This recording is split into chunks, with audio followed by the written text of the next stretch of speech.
Whilst mineral oil is nothing new in the cycle industry, SRAM have made the switch to it from dot fluid in recent years. Now, this has been done for system longevity, to increase service intervals, but SRAM do say bleed these brakes sort of once every 2 years, if not slightly more frequently, to retain that performance. Well, this is GMBN Welcome back to the workshop, and today I'm going to show you how to bleed SRAM mineral brakes. Let's get to it.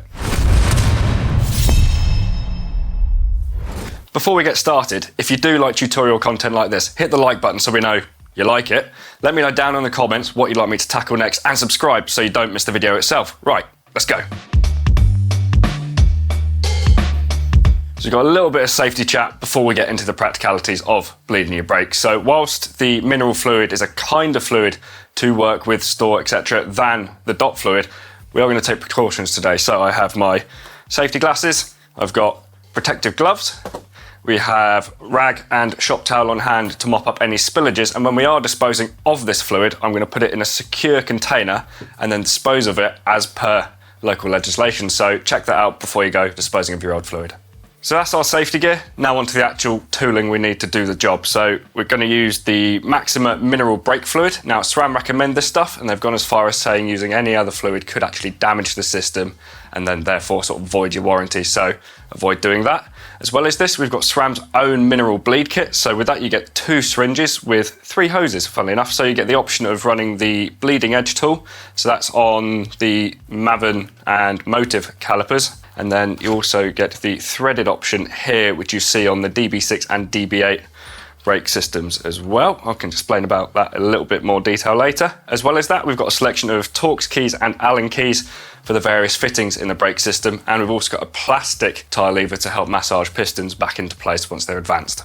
So we'll get back to prepping the syringes in a moment. For now, let's prepare the bike. And this is a job that is best suited to having the bike in a work stand at a good working height. It just saves you being hunched over, and it just means you've got your tools in easy reach as well.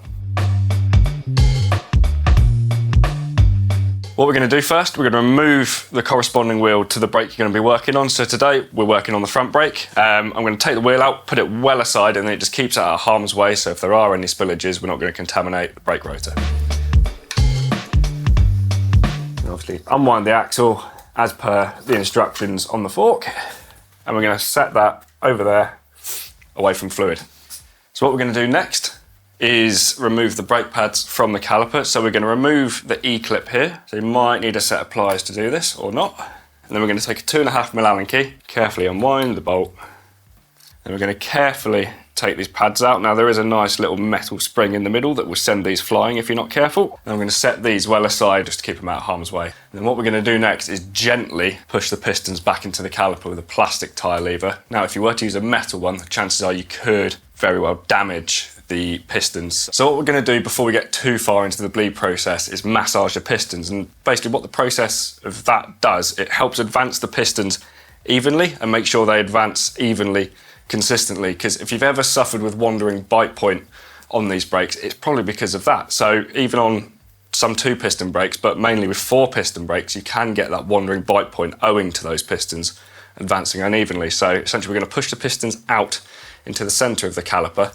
But to do that, you're going to need either the specific SRAM sort of piston advancing spacer, or they actually recommend you can use 2 of their disc rotors just carefully held in the middle of the vat to advance them evenly. Cool, so now all 4 pistons are contacting the rotors. Essentially just actuated the lever until the pistons have come out far enough. Now I'm going to carefully remove these from the caliper, press the pistons back, and repeat the process just so that the pistons are advancing consistently and evenly. So if you are advancing the pistons using 2 disc brake rotors, make sure they are 6-bolt. That way they can sit flush with each other like that, because if you do try and use 2 center lock ones, you've got the rivets and sort of the lock ring face which will protrude and sort of make them sit a little bit too far out, and essentially it won't really fit in that gap in the caliper just there. I won't lie, I did have to take the caliper off the fork just to get enough sort of leverage there.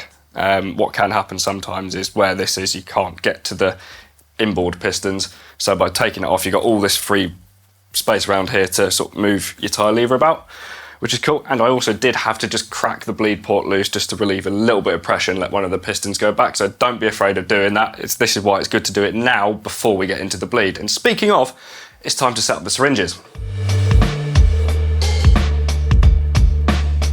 So before we jump into loading up the syringes, one other thing with the bike, so obviously it's in the stand, it's done all right for doing the piston massage process, but we just need to sort of optimize the angle of levers. So if you're particularly using the DB6 and DB8 brake systems where the reservoir is sat on top of the lever, what you want to do is angle that up so then it's at 45 degrees to the ground, because then that just gets the reservoir all the way to the top and it just helps any air escape through that. What we're going to do on levers with an adjustable reach, we are going to make this gap to the bar here 75 to 80 mil. So Ferg runs his levers in a little bit, which is understandable. I'm going to wind them out a little bit. So again, just make sure you've sort of noted measurements down beforehand. And then on brakes with a pad contact adjust, we are going to wind it in the opposite direction to the arrow on the lever. Now this will reach a certain point and come to a stop. Don't force it past that because you could damage the internals on the lever.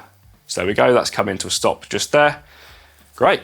Now we're getting into playing with the fluid. We are going to put on our trusty Park Tool nitrile gloves and our eyewear. Someone's put a size medium in the large box. Right, it's go time. Carefully unscrew the bottle of maximum mineral brake fluid, and then we are going to fill the bleeding edge syringe, so the one that's going on the caliper end, 1/4 full. So there we go, that is the caliper syringe loaded up. Now don't be afraid of any little sort of air bubbles in there at the minute. What we'll do, we'll purge those in a second. I'm just going to load up the second syringe first. And this syringe needs to be 3/4 full. There we go. These syringes do have markings on the side, so if you are being super accurate with your numbers, you've obviously got those to refer to. But for now, there we go. We're going to hold the syringe vertically like that. We're going to sort of tap any sort of micro bubbles up to the top. And then, very carefully, we're going to pull down on the syringe. As you see, it's just drawn all the air that was in the hose into the syringe body. Then we're going to very carefully place it on the worktop. Grab either a rag or your shop towel. I like using rags because they can be washed and reused. And we're going to carefully light pressure down like that until we have evacuated all the air from the system. You'll feel it because it sort of pressurizes against the rag. Snap that little red clip shut so nothing escapes or gets in.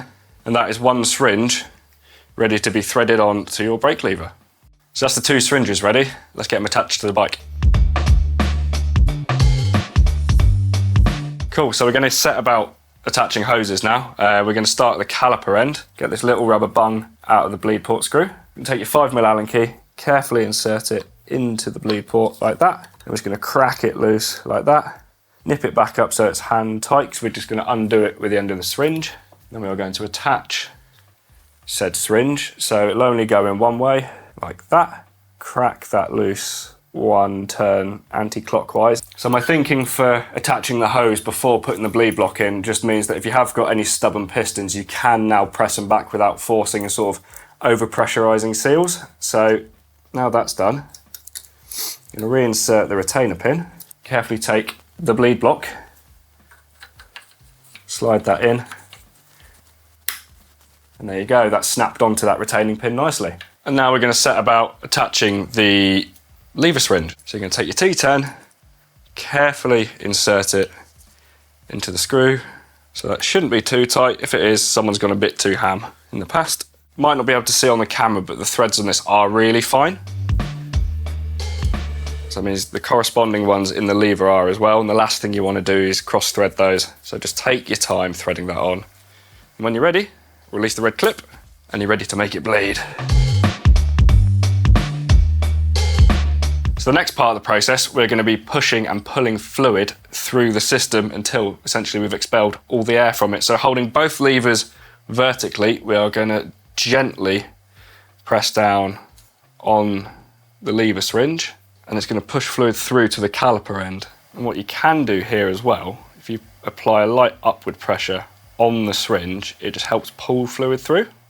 And you want to stop just before the end of the syringe, so you've got a little bit of fluid left in the top, and so then you don't push any sort of remaining air into the system. Keep an eye on the colour of the fluid coming out of the caliper at this point, because if it's any colour different to the one that is going in, what you're going to want to do is close off the system, dispose of that fluid, and then start the process again with some fresh fluid. Fortunately, because this bike's quite new, the fluid's actually in really good condition, so Ferg hasn't quite cooked it just yet. He needs to ride a little bit harder to do that, I think. But yeah, fluid's a good colour, so what I'm going to do is apply gentle pressure to the caliper syringe and push the fluid back through to the top.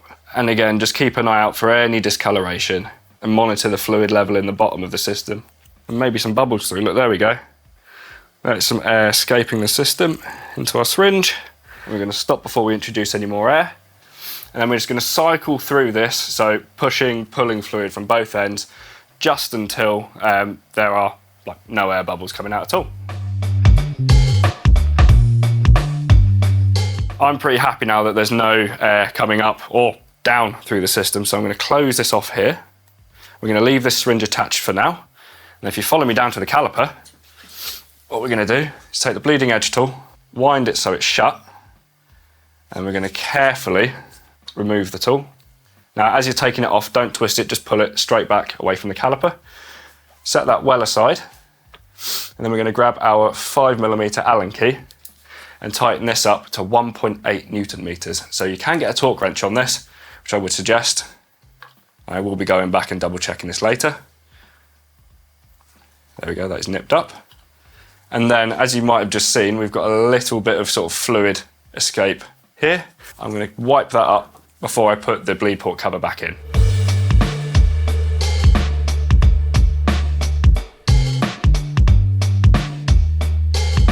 So moving back to the lever, we're going to hold the syringe vertically, release the clip, and what we're going to do, we're going to flick the brake lever 3 to 5 times. So 1, 2, 3, 4, 5. That's already feeling nice and firm. But what we're also going to do is create a vacuum in the syringe by just pulling that. And you can see quite a few micro bubbles popping up there. So we might need to repeat this process a few times. Again, don't be afraid of doing that. Take your time. We're going to wait for those to slow down a wee bit. I can see a brake coming here. Cool, and then we're going to release, just to sort of repressurise the system. Apply light pressure, then we go again. And then once you are happy that there are no more air bubbles coming up through the hose into the syringe, what you're going to do is apply a light pressure onto the plunger just to pressurise the system and release so it equalises. Close off the little red clip. And we're going to carefully remove the syringe from the caliper. Be ready with a little bit of rag or shop towel, just in case there is a little sort of depressurization, like that. Put the syringe aside. Then we're going to refit the bleed port screw with our T10 hex key. And this needs to be done to 1.6 Newton meters. Click. I'm just going to wipe off any sort of excess fluid. So for now, we'll just get rid of that excess fluid, but we can come back with a cleaner rag and some brake cleaner in a bit to get it immaculate. So next, we're going to remove the bleed block. There we go. And then we're going to carefully remove the retaining pin from the caliper, like that. Again, set that aside, but keep it to hand. And we're going to carefully just clean the caliper up. So we're going to get a rag, spray your cleaner onto the rag, and then we're just going to concentrate on areas like where the syringe was, and then just inside the caliper as well.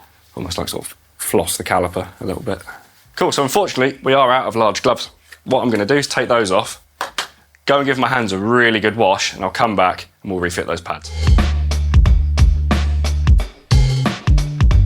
Now, I did give these a little bit of a clean up off camera, and we're going to pop those back in. So orientated so that little fin is pointing towards the front. We're going to get your retaining pin and your 2.5mm Allen key. Carefully thread that in. This doesn't need to be absolutely hung on as you do it up. We're going to find that really springy little E-clip.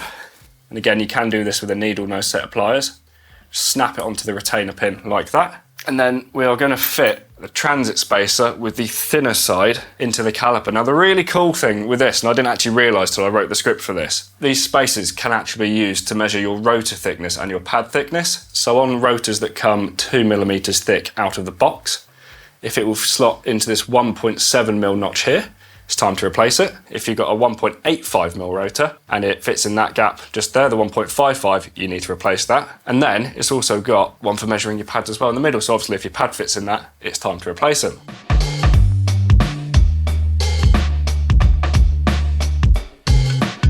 So what we're going to do now, we're going to actuate the brake lever to advance the pistons to contact that spacer between the pads. Now, as you're doing this, don't be afraid on the first couple of pulls if the lever comes all the way back to the bar. It will soon firm up as the pads contact that spacer. So there we go. That one's all the way back to the bar. And there we go. Look at that. That feels nice and firm. So I'm confident we've done a good job of bleeding these brakes so far. Cool, so we're going to grab that wheel that we carefully put aside earlier and we're going to refit it to the bike as per your fork and wheel manufacturer instructions. So